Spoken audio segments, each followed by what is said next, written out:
Oh, Steve, I had a gut-wrenching reality check this weekend.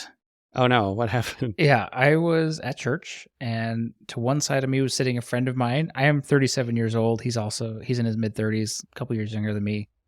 To the other side of me was sitting an older gentleman. Emphasis on older. You'll understand that more in a second. Okay. And he turns to me and says, "Oh, is this your son?" Referring to the mid-30s person sitting next to me. Oh no. And I was just like, I mean, we're like 3 years apart. I don't know what this means. I mean, I know I'm getting older, but come on. So yeah, that made me think about Wow. my life. Yeah. That's a real brush with death right there. Basically, that's what it felt like. It made me want to Okay. turn to. I wish, you know how you always think of good comebacks like later. Oh, I was just gonna say there's Yeah. a German word for this, and I can't remember what it is now, but it's something like when you're climbing the stairs later on your way out of the conversation, and then you think of Yeah. I was trying to think of like what could I possibly have said, because in real life I was like, no, it's just my friend. But later I was like, what could I have said to make that like maximally awkward for him? Because that seems like a nice thing to think. And I thought several things. I'm like, maybe I could say like, no, this is my husband. And who's this? Referring to the guy's wife, your granddaughter.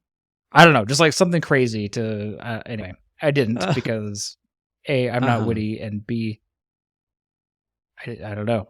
That seems a little bit mean, I guess. But anyway, I'm sure he was just trying to make conversation, but it caused me to have a little existential crisis. So anyway, that's unfortunate. I'm sorry. no. I did find the German word Oh, though. what is it? It's Treppenwitz, and I think Treppen means stairs, and Witz is, I don't know. Wait, do you speak German? I took German in high school, so I can read a little bit of it, but I wouldn't call myself a German speaker. Okay. I speak Dutch, which sometimes sounds similar. That's true, yeah. I did not know this about you. That's cool. So Treppenwitz, did I say that right? Treppenwitz, yep. That's when you think of a good comeback after the fact, when the moment has passed? Yes. Good to know.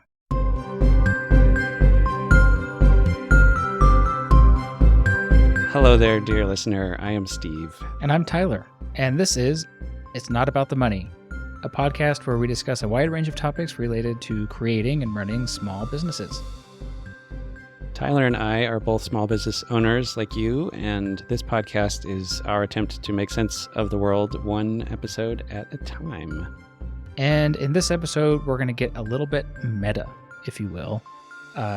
Steve, you and I started this podcast about 7 months ago, and I thought it would be fun to talk about how that's going for us, both in terms of what we've learned, what we've enjoyed about it, maybe what we haven't enjoyed about it.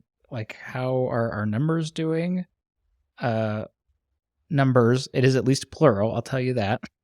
They're not big. This is good. Yeah. And a few other topics that kind of go along with this, because I don't know about you, but I've entertained the idea of starting something, whether it's a YouTube channel or podcast, for like ever, basically. And then you finally persuaded me to do it. And so I thought it might be interesting for people to hear what it's been like for us, in case they also have been thinking about it and maybe wanted to try it. Yeah, I like that. I've had, various ideas over the years of, I should start a blog, or I should do a mailing list, a newsletter sort of a thing, and a podcast. This one actually, worked out, but the others, like, I've never stuck with them this long. And so I'm excited that we have built something. Yeah, it's pretty cool. Made something. It's out there in the world. And I'm interested to see what these numbers are, because I haven't been keeping track of them. You've had a better pulse on them than I have over the months. Yeah. Well, and I think it's worth saying that keeping track of podcast analytics is a little bit trickier than, say, maybe analytics for a website or YouTube, where it's all on one platform and you have access to all the data, because podcasts are syndicated across all kinds of platforms, right? And so you kind of don't, you have to go across and gather all the numbers out. At least that's what I did. Hmm. And also an interesting thing about podcasts is usually the only analytics that you get, well, depending on the platform, it's just downloads. So you don't know if people are really listening to it or not. You just know whether or not the That's file true. was downloaded, right? So I would say all of these numbers are interesting and perhaps conversation starters or, but not necessarily cold, hard facts or uh, imbued with a lot of meaning per se. Hmm. I think for us, the useful part will be the trend because we're not on our way to become a big, podcast Mhm. that will attract Squarespace as an advertiser or whatever. Oh, But hope not. so the precision of these numbers is not Yeah, necessarily yeah. relevant. This is just for us, Uh, like, to know, because, like, yeah, yeah. we are not on that path. At least I don't think we are. We haven't talked about being on that path. But to me, the most important number is the number of episodes that we've published, purely because that denotes consistency. And like you said, that we built something and we didn't just give up, which I think is pretty cool. Yeah, I agree. So this is which episode will this be? This is 30, I think, or close to that if it's not exactly 30. Sometimes we record out of order, That's true. Yes. but And I like to count the trailer, even though it's only like a minute oh long. yeah, the trailer. Episode 0. So 31 episodes in 7 months, and it's been pretty much every week. We've skipped a few weeks here and there. Yeah. I'm proud of us. That is remarkable consistency, to be honest. And I think that is probably the biggest factor in our success, in giant air quotes, so far, is just that we kept doing it. I would argue that is our success because that's really the only measure of success that we've ever talked about. We've never talked about subscribers or downloads or anything, or even like conversions to clients or anything like that. We just at the beginning, I remember we talked about we just wanted to do this kind of for us to talk about things that we are experiencing and that we're learning and actually just create something. So I think we have been very Hmm. successful by our own criteria, if that makes sense. It does. I agree with that. Do you want to tell me some of these other numbers you've collected? Sure. Yeah. So I looked across the various platforms where we have data for. So that includes Spotify, YouTube, and Transistor. Transistor is the platform that we're using to distribute our podcasts or host them, I should say. And so across all those Hmm. platforms, we've had 1,257 views or downloads. Okay. Again, what does that mean? I don't know, but it's I interesting. don't know. It's more than I thought we would have. It looks like kind of a big number. Yeah, definitely.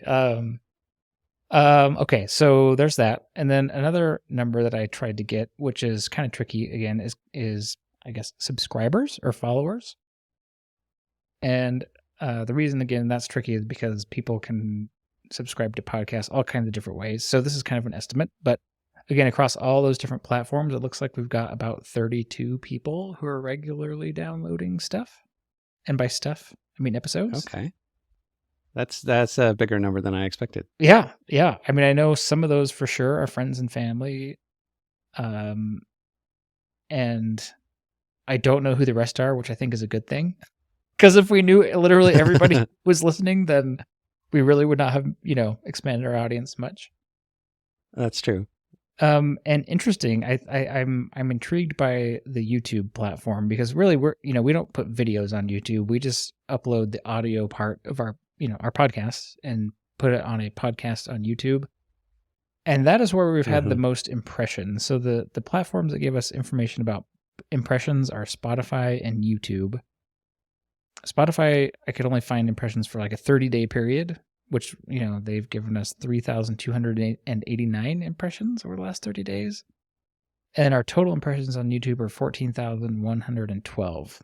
So that's just how many eyeballs spy one of our videos on YouTube as they're And on the scrolling or YouTube, whatever. that's like they saw the thumbnail. Yeah, I believe so. Okay. Yeah. And we've got Hmm. 7 YouTube subscribers. And that's way more. That's I don't know where they came from. I love it. So I do know I have at least one friend. I'm going to give a shout out here to my friend Marcus, who's been a devoted listener, and his preferred platform is YouTube. So thanks, Marcus. He always sends me Oh, nice okay. messages after he listens to our podcast. So we couldn't do it without people like that. That's nice to hear. Yeah, it is always fun to get feedback Yeah. of, hey, I love what you're doing, or I feel like I know you now that I've listened to you, which is kind of a weird thing Yes. for someone to say that who doesn't know you, but I have experienced that on the other side as a listener. A parasocial relationship, if you will. I think Yeah, what it's that's the called. word, Yeah. parasocial. Yeah.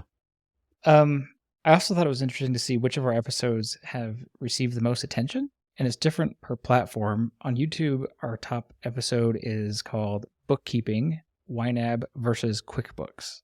That's also the only episode that we've received YouTube comments on, and someone actually asked us like a legitimate question. It was crazy. Oh, okay. Yeah. Not just like a drive-by comment, but like actually Yeah, they had a question actually about the subject matter. about the subject, Why not? and I replied because I'm a good YouTuber, I guess. And then after that is our book club episode on Dave Ramsey's Total Money Makeover. And third place is the book club episode on the book called The Prosperous Coach. So it's kind of interesting. Okay. I suspect that episode, and based on the comment that we got on that YNAB versus QuickBooks episode, that people are searching around for that, like how to do bookkeeping somehow, or like how, which software to use, and somehow, some way, we got surfaced to a few people on that, and they were interested. So kind of interesting. That's more of a search-driven thing, I think, as opposed to our podcast downloads on Transistor, which I can't explain. But our top episode there is also about bookkeeping. It's the episode 8, Bookkeeping, What Is It and Why Do It? Which is way back from June. It was one of our earliest within the first month or so. That was like right. Mm-hmm. That is fascinating. The YouTube ones that you mentioned do seem like the titles would be well suited for keyword searches. Mm-hmm. Dave Ramsey, YNAB, Prosperous Coach. So, but that's interesting about the bookkeeping one on Transistor. Yeah, I mean, that's something for us maybe to consider. We have done basically zero SEO or marketing of this other than telling our friends and family, unless you've been doing stuff. So, nope. That's one thing we could consider is, doing titles of episodes that are a little more search friendly. I don't know that we're interested in that, but it's something to consider. Yeah, possibly. But if nothing else, it is a signal that folks are interested in those topics. Right. So maybe we should do more of like the practical talking about nuts and bolts of running a business. Oh, okay. Sorry. I think we do plenty of talking about YNAB regardless. That will happen anyway, organically. Yeah. But yeah, like what kinds of things does it take to run a business? And the bookkeeping is a big one of them. How do you know what money is coming in and out of the business? So yeah, I don't know if those are the numbers. That's all I know. I don't really know what to make of it. I'm pleased that they are greater than 0 and that they appear to be consistently growing, not exponentially or anything, right? But there's a continual flow of downloads and listening, so that's nice. Yeah. Well, good. So, given that, if somebody were considering starting a podcast, what advice would you have for them at this point beyond consistency? And like, if it sounds interesting to you, try it consistently and see what happens. Oh yeah. My only advice really would be to think carefully about your purpose behind having a podcast, right? Because you're going to take different actions depending on what outcomes you're looking for. Like we just talked about, we're not out there trying to get sponsors and make money off of this. This is more an exercise in our own creativity and like ability to talk about our subject matters more fluently. And, there's a lot of benefits to just doing it. So we have not done marketing. We haven't done SEO. We haven't done any of those things that I think if someone's goal was to grow a podcast, you would probably approach that differently. It might be more about trying to understand your audience or your niche like very specifically, and we do have a niche, right? And we're Mhm. in that niche. The niche is basically people like us, so that's been pretty easy for us. But like we haven't paid for ads. We haven't, other than just letting our friends and family know about it at the beginning, we haven't really pushed it or like done anything like that. So I think you could grow a lot faster by doing things like that. But you'd only want to do that if your goal was like growth. Does that make sense? It does. I think interviewing guests is probably a, Oh yes. a growth strategy in that Yep. toolkit as well. We have done one interview, and uh, that was useful in that he brought his audience to the podcast a little bit as That's well. right. And so if you get good guests that folks in your industry or your niche already know, and they can drive Yeah. traffic to you, that could be And that was very useful. generous of him too, because we didn't have any audience at that point and still barely do. No, we did not. And he Yeah. barely knew me, Yeah. but I have a lot of respect for him. Yeah. Before and after that. So yeah, that was good. We should do some more interviews next year. That would be fun. That'd be really fun. This is all I'm going to say about this, but Steve and I do keep a list of people who we'd love to have on the podcast. It's very aspirational. Let's just put it that way. Our heroes, our role models. So maybe we'll have to work towards that next year. I don't know. What about you? What would you just say to someone now that you're a sage, experienced podcaster, what would you tell the people who might want to be doing a podcast themselves? I would say that the barrier to getting something out there of decent quality is probably lower than you think. The equipment was not that expensive. Yeah. It didn't take a whole lot of time to learn how to edit and produce the podcast and get it up onto the right platforms. And especially like we started with a software platform called Alitu, which it was like all in one package, the recording and the editing and the publishing and the website. And that was really helpful at the beginning. And we kind of outgrew it a little bit for their feature set. And so we diversified into these other tools, but it didn't take a whole lot of effort to learn those skills to, just good enough to get something out there. And then we've gotten better at it over time.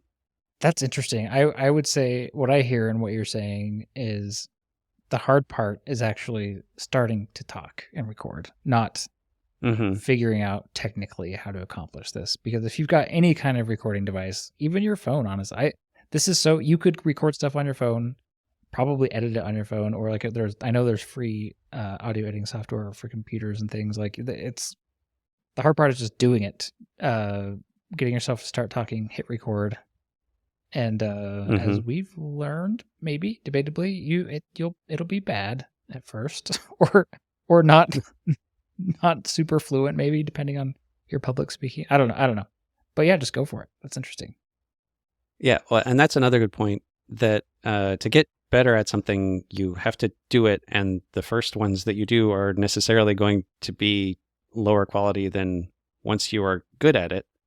I mean, that sounds kind of obvious. Well, what am I trying to say? You got to get through. Think of it as you're going to produce a bunch of bad things at the beginning. Just power through it. Do those things because that's how you'll learn to get better at it, and then you will get better at it. Yeah. That's interesting. I feel like for me personally, I'd be interested to hear your thoughts on this. It hasn't been linear either. Like there are episodes where I felt like really into it and like we were vibing and like conversation was happening and it was great and smooth.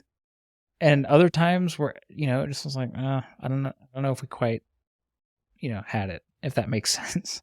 And I don't really know what that depends on. It could be, I thought like maybe preparation, sometimes maybe, but maybe not. Maybe it's just like it turns out we thought it would be interesting, but it wasn't that interesting to talk about. Or maybe we were tired that night, or you know what I mean? I don't know. Just so yeah, it's interesting.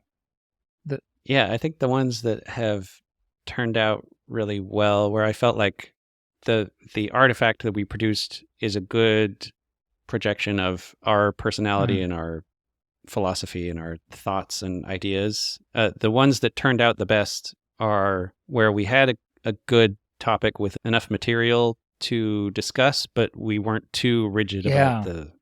the outline going into it. Like we both knew the material and we had things to say, but we weren't like trying to follow a slide deck. Yeah.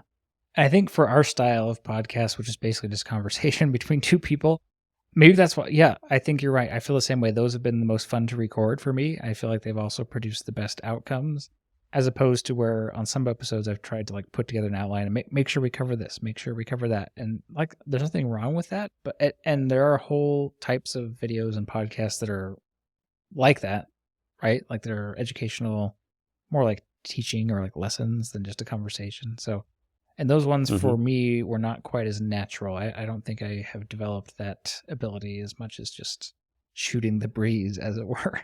Yeah. And interesting you say developing that skill, because that again is something we can get better Yeah. at. Because I think it is useful for us to have those kind of episodes, especially like for me as a tax pro, to be able to point potential clients to like, go listen to this episode if you have questions about like, do I need an LLC or an S Mhm. corp kind of thing. Just having those sort of evergreen resources. I want to have some of those in the podcast feed.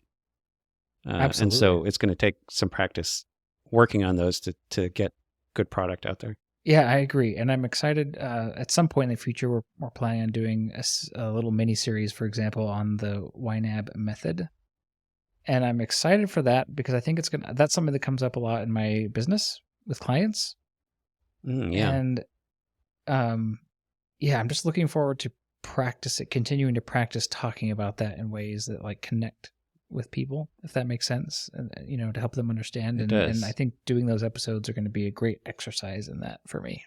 Yeah. I'm looking forward to that series. Okay, so speaking of episodes that we felt went more smoothly and were a better final product than others, I've been dying to ask you this, Steve. Of all the episodes that we've recorded, well, or released, I should say, so far, what are some of your favorite ones and why? I'm glad you didn't ask me which one is my favorite, because I get hung up on that question. Like, wow, was it this one or this one? Sure.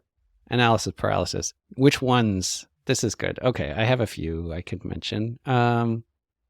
Episode 20, which was called Appliance Repairs, or What is the Client Really Buying?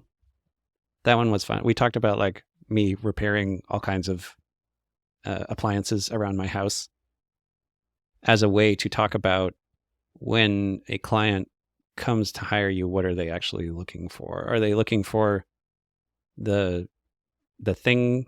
Are they looking for how to turn a screw in a dryer? How to replace a belt? Or are they looking for a working dryer That doesn't squeak. that doesn't squeak? Right. Exactly. Yeah. I actually thought about that episode recently as I was descaling my water heater. I was like, Steve would be proud of me. Oh, yeah. So, what was it about that episode that you liked so much? That was one where we were just kind of having fun telling stories, but it also had like a useful takeaway of how to think about something differently in your business, in how you sell what it is you do. Yeah, that's cool. Why don't you tell me one of your favorite episodes while I poke around at these others? Sure. One of my favorite episodes more recently is episode 26, where you shared how things were going for you implementing the getting things done method, and just, shared your experiences, asked some questions. And I was able to share some potential answers to those questions as someone who's done that method for a lot of years. I just really enjoyed that one. Oh yeah, I liked that one a lot too. It was really fun to just hear what it's like for someone who's never read the book or done the method in its fullness before, like going through that. And it's fun to hear how much you were enjoying like labeling your file folders, and also just kind of like Yeah. it was kind of validating to me because some of the questions that you were bumping into are questions that I faced and remember struggling with in the beginning for myself. And so it was kind of fun to hear about that and kind of share how I overcame them. And yeah, that was a lot of fun for me. Good. Yeah. We should do probably another one of those in a few more months when I have some more experience under my belt The to ask weekly you reviews. the next level of questions. Yes. Anyway, okay. And then I really also enjoyed the book club episodes because I don't know, surprised I've enjoyed that more than I expected to. Reading a book at the same time as someone else and kind of discussing what we learned from it, that's been pretty fun for me. Right. I've never been part of like an actual book club, so I do enjoy that of the shared experience of we're reading this thing together and then discussing what we got out of it, and we get different things out of it, Yeah, and that's always interesting to it hear. really is. Yeah. Another one of my favorites was Creativity and the Drive to Create. This was episode 23. This one was just like a good, I felt very real in the conversation, Hmm. the two of us, like real humans out here trying to make something. Which we That's kind of are, what we're by talking the about way. This is today. not an AI generated podcast. Yeah. Yeah, just like making something in the world. It's very fulfilling. Even if nobody ever listens to it, which it turns out there are people actually listening to us. I joke all the time that nobody listens to this podcast, but maybe some people actually Yeah. are. But even if it was just for you and me practicing our craft of explaining what it is we do and talking through these kinds of issues that individual people and business owners and solopreneurs have, because that is useful for us in our work. Even if it was just for that, it's been very beneficial to me. Yeah. And I feel like that concept of the creativity and the drive to create, I think we both relate to that. We've talked about it on various episodes and things like that. That is something that this is fulfilling for both of us, regardless of what happens, right? So that's cool. That's Hmm. cool. Any other ones you wanted to recall or think about? I also liked the book club episodes. I think Psychology of Money has been one of my favorite books that I've read this year. Oh, yeah. It was just a very useful way of understanding not only the way I think about money, but the ways other people might think about money, and that knowing that needs to inform how I interact with them, because everybody has a different experience and perception of what money is and what it is supposed to do and what it is not supposed to Yep. do, and that spills over into the way they live their life, the way they run their business. Yeah, I was something I remember from that episode specifically was that, your personal experience with how money works represents like 0.00000 or whatever, 1% of the entire human experience of how money works, right?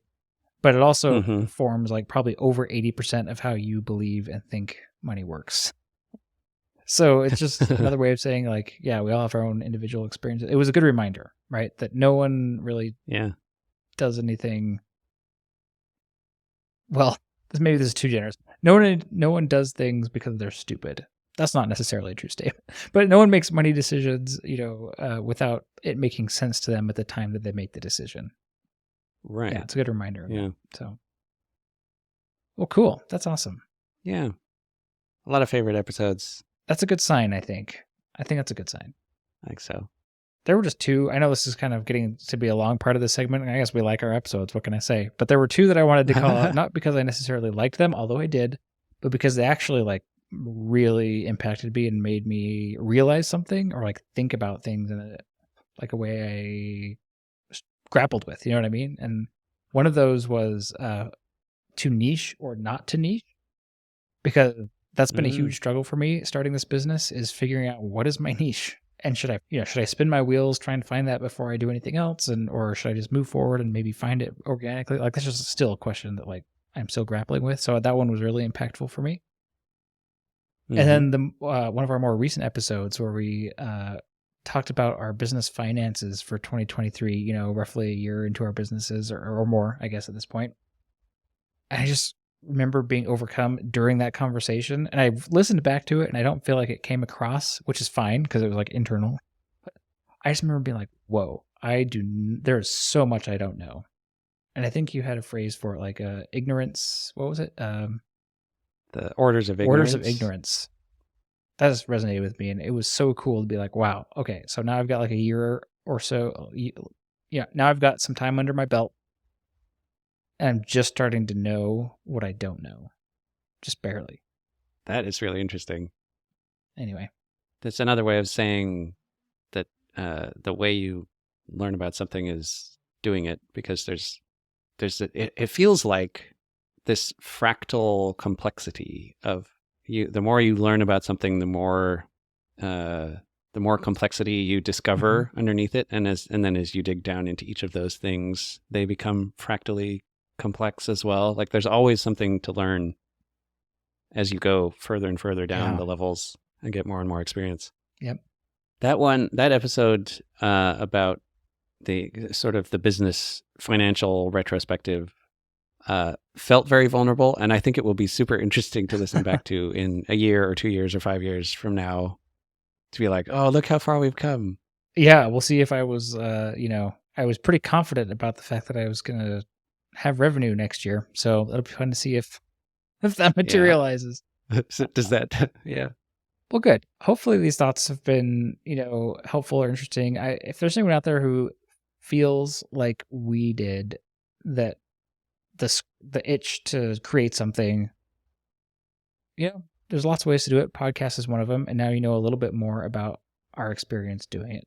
And it might be podcasting for you. It might be blogging. It might just be building the business, because there's so much to learn there too, and practice and discover.